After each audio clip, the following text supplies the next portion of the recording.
Bisa, kurang meter dulu.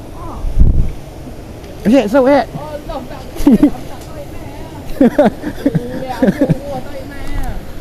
Tadi 30 pot tu.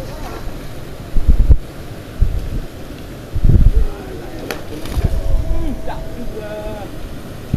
Pakai lo. Takut batang patah. Tu orang tua dia kita tuangkan.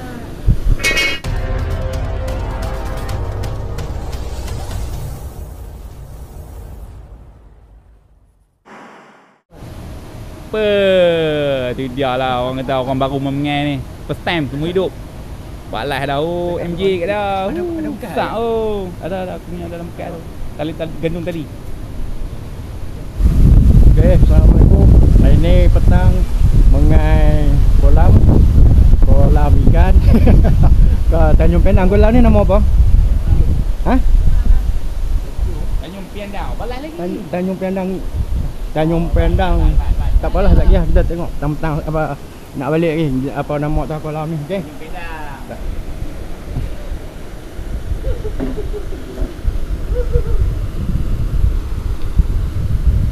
Hantar kau, hang lalu kan, hantar kau. Wih.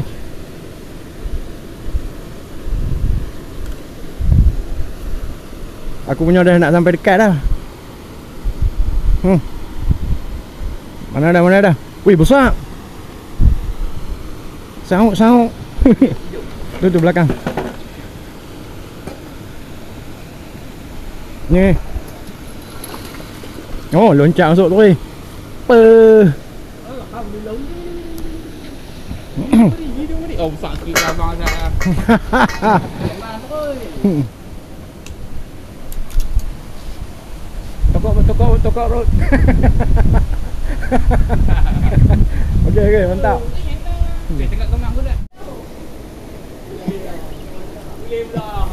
Sini terai. Kena buka tak? Buka. Buka tu tak apa. Banyak kan tu. Ha? Banyak kan ni. Tengok lembut. Tak. Oh. Boleh. Tak boleh lah. Dia kena layan ni lah.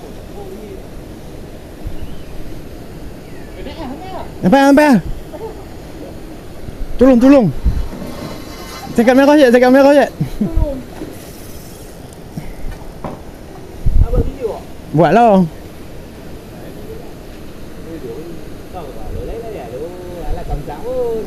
Tak nampak je lah. Yalah. Tapi yang ni kuat.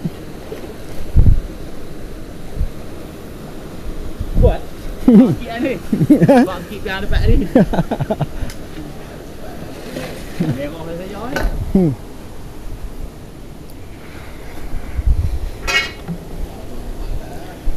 Yang kedua. Pada padu bai 2 ekor lah kawan bai. Kameraman kami ni pandai. Elok.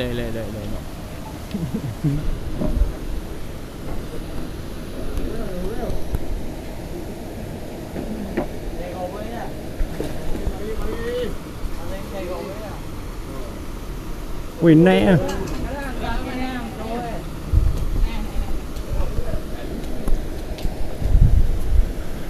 Oh, mantap lah.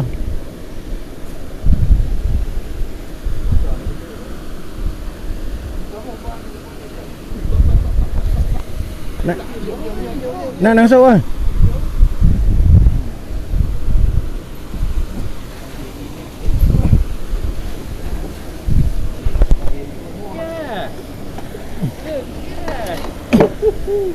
Thank you.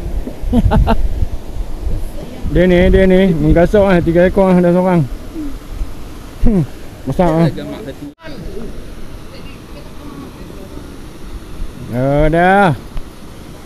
Mula perlawanan lah. Boleh dah satu. Mai. Sudah. Sikit. Oh, cantik. Mantap. Mantap. Jayalah. Okey. 2, 3, 5, 6 ekor. Ni. Macam ni. Dia 3 ekor. Mantap. Ni sekok gelap tak nampak.